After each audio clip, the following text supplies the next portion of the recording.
Hey guys, time for another read aloud. So in social studies, we've been talking about civic dispositions. And a civic disposition is how we want all the citizens in our country to act toward each other. And some of the civic dispositions that we've talked about during class are compassion, which means concern for others, cooperation, which is working together and working through disagreements, empathy, which is to understand how someone is feeling, honesty, which is being truthful with yourself and to others, and respect, which is treating yourself, others, and all things with kindness. So today I am going to read to you, because it's almost Christmas time, or it's the holiday season, I am going to read to you the story Elf. Are you ready? Let's read the story Elf. Elf is based on the film written by David Birnbaum, illustrated by Kim Smith. While I'm reading Elf, I really want you to think about the different civic dispositions that Buddy the Elf shows. Elf, based on the film written by David Birnbaum, illustrated by Kim Smith. This is the story of how Buddy the Elf saved Christmas. It's a story that begins many years ago. One Christmas Eve, Santa Claus slid down the chimney of an orphanage with his sack full of toys. While he was eating some cookies the children had left out for him, a little baby crawled into his sack.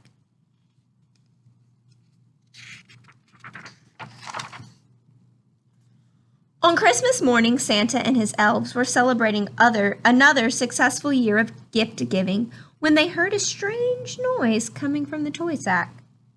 One of the older elves adopted the baby and named him Buddy.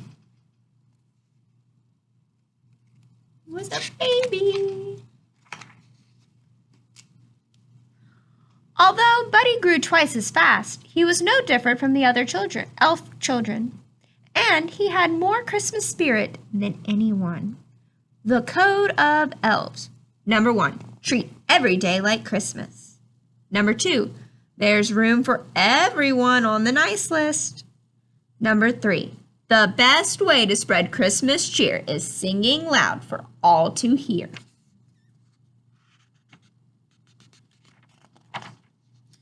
But it wasn't always easy being a human in an elf's world. Buddy could never make toys as fast as the other elves could. I'm the worst toy maker in the world. I'm a cotton-headed ninny-muggins. You're not a cotton-headed ninny-muggins. You're just special. Buddy did his best to fit in, but Papa Elf knew that he had to tell Buddy the truth. Papa Elf told the story of how Buddy had come to the North Pole as a baby. His human father, Walter, never knew that Buddy was born. Walter lived in a magical place called New York City with his family.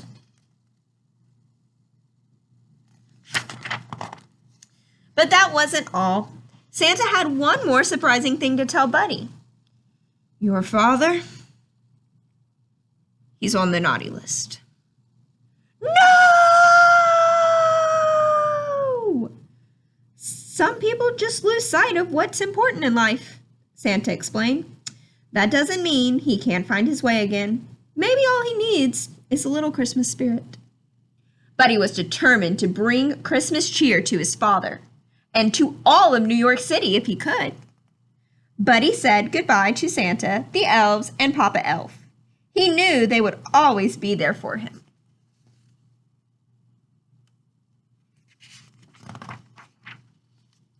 Bye, Buddy. Hope you find your dad. Buddy traveled through the 7 levels of the candy cane forest, past the sea of twirly gumdrops, and then he walked through the Lincoln Tunnel.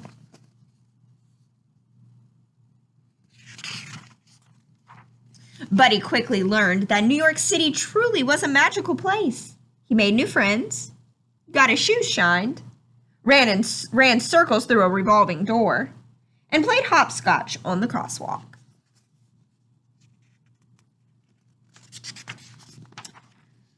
Finally, Buddy went to see his father, who worked in an office in the Empire State Building. But Buddy's dad didn't want to see him. He didn't believe that Buddy was his son or an elf, and he ordered him to leave. Buddy was beginning to understand why Walter was on the naughty list. Buddy left feeling discouraged. But then he saw something that made him smile, a big store all decked out for Christmas. Inside, a girl named Jovi was decorating a Christmas tree. Buddy was glad to meet another human who shared his appreciation for elf culture. Jovi told him that Santa would be visiting the store the next day. Buddy was so excited to see Santa again.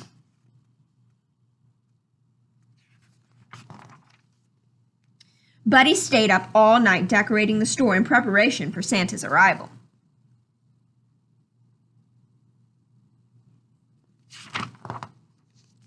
But when Santa arrived the next morning, Buddy realized that he was an imposter. You smell like beef and cheese. You're not the real Santa. You sit on a throne of lies. Buddy ripped off the fake Santa's beard and all the children screamed. He caused such a ruckus that the store manager called Buddy's dad to pick him up.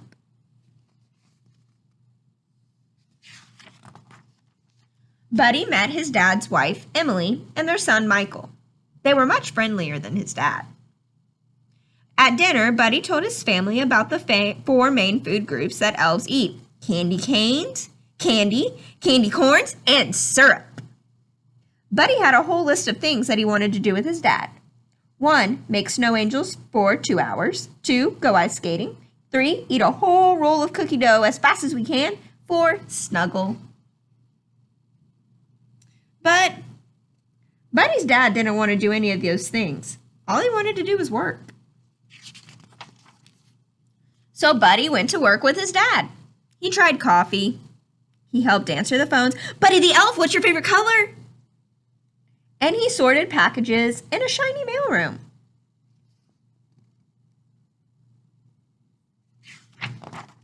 Buddy hadn't forgotten about Jovi, the girl from the store, on Christmas Eve. They skipped down the sidewalk together. He showed her a sparkly Christmas tree in a shop window. And Jovi showed Buddy the biggest tree in all of New York City. Buddy was so excited that he interrupted a big meeting at his dad's office to tell him all about Jovi.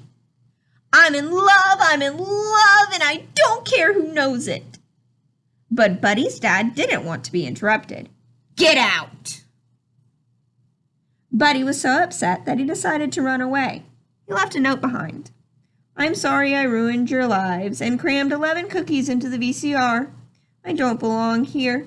I don't belong anywhere. I'll never forget you. Love, Buddy.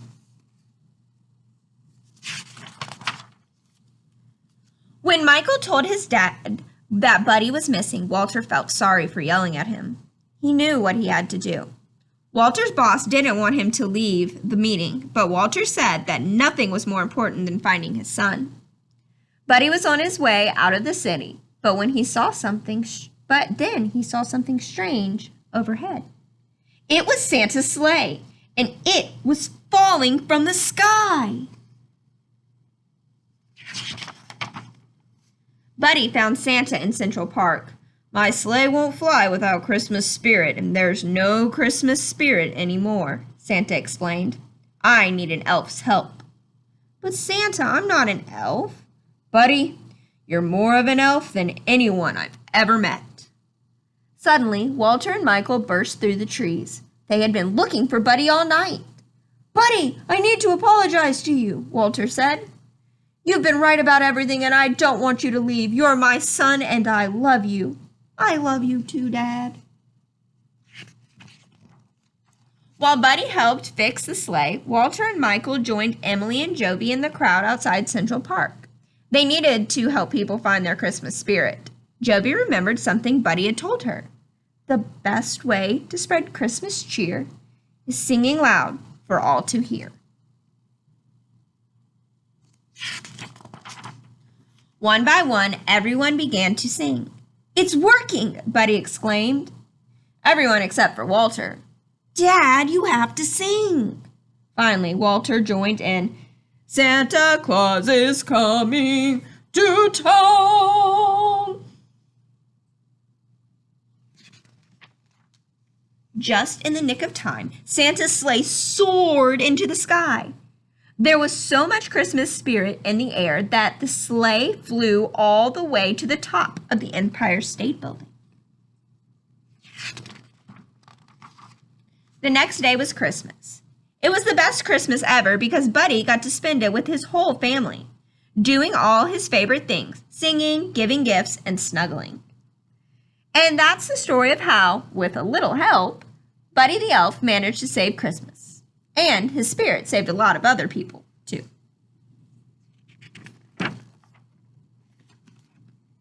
The end. Okay, guys, I want you to go and tell me what civic disposition do you think Buddy the Elf showed throughout the book? And I want you to tell me how you know it. Okay? Ready, set, go!